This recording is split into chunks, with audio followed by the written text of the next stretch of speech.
મારું નામ આકાશ ત્રિવેદી, જાનકી રામબાટક ફર્ટિલાઇઝર કંપનીમાંથી આવી છે અને પ્રગતિશીલ ખેડૂતની મુલાકાત આવી છે. તમારું નામ શેઠ? બાબુભાઈ.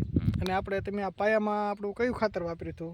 NPK 10 થેલી વાપરી હતી. હા, 10 થેલી. અને પછી બીજી વખત જ્યારે આપણે ડોઝ દેવાનો થયો, આપણે જ્યારે કપાસ નાનો હતો, મહિના દિવસનો થયો, પછી તમે આપણે આમાં પોટાશ અને જાનકી જાય, હા, પોટાશની કેટલી થેલી નાખી હતી આમાં? લાલ થેલી તમારી જે આવી હતી 10 થેલી. 10 થેલી. અને જાનકી જાય 8 ડોલ. હા, 8 ડોલ. અને છેલ્લે જે આપણે પાળા ચડાવ્યા ત્યારે આપણે NPK અને પોટાશ બે 6 થેલી વાપરી હતી. 600. ને આપણે આમ કપાસ જોતા તમને આમ કેવું લાગે છે? સારો લાગે. સારો લાગે. અને આપણે જોઈ રહ્યા છીએ આ બાબુભાઈ છે, અને બાબુભાઈની મુલાકાત. બાબુભાઈ આમ કપાસની હાઈટ આમ કેટલી કઈ છે? 5.5 6 ફૂટ હશે ને? હા, એટલી આ 6 ફૂટ હાઈટ છે બાબુભાઈની હાઈટ કરતા તે. અને આપણે જોઈ રહ્યા બાબુભાઈનો કપાસ પણ સારો છે, તંદુરસ્ત છે.